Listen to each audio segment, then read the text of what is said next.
Hello English lovers, welcome to IIT.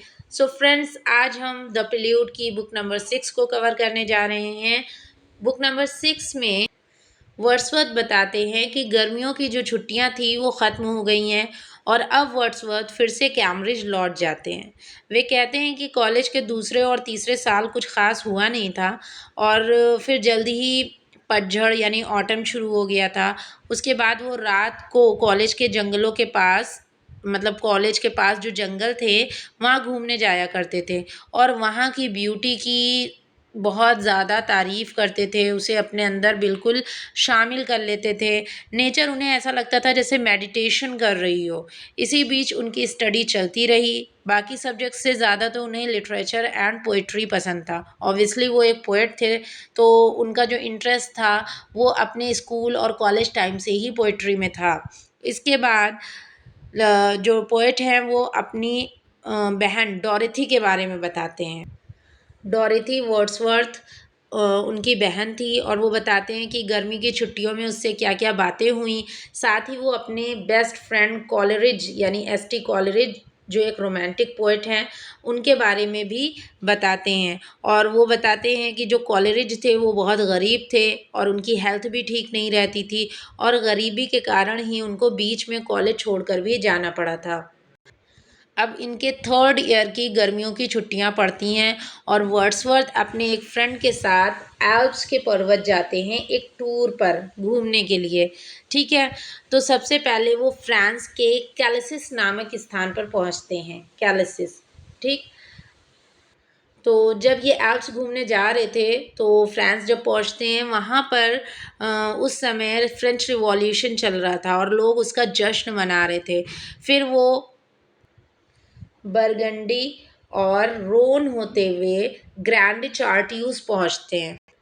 मैं बता दूं, ग्रैंड चार्ट्यूज जो है वो एक मोनेस्ट्री है जहां बौद्ध धर्म के लोग रहते हैं।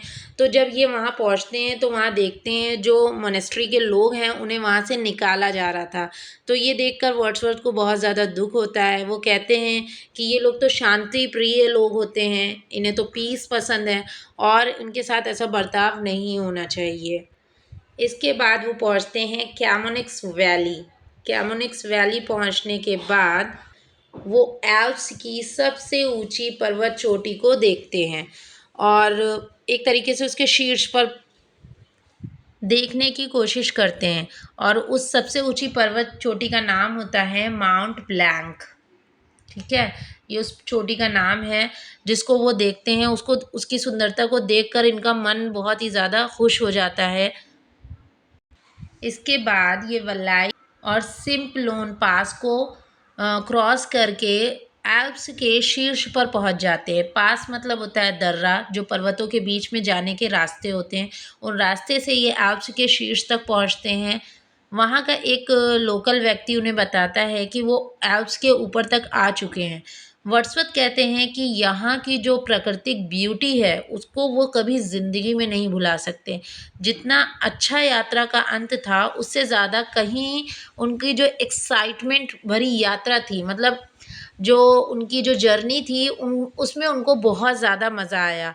फिर वो वापस नीचे उतरने लगते हैं और इसी पार्ट में वर्ड्सवर्थ ने पेज नंबर 557 से 561 के बीच में अपनी जो बिलवेड है एनेट एनेट वैलन, उसके उनके बारे में भी बताया है कि जो वो कि एक फ्रेंच थी।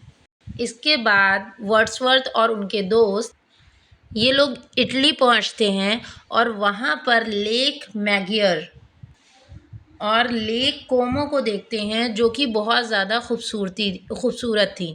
और फिर उसके बाद ये लोग एक इन में रुकते हैं।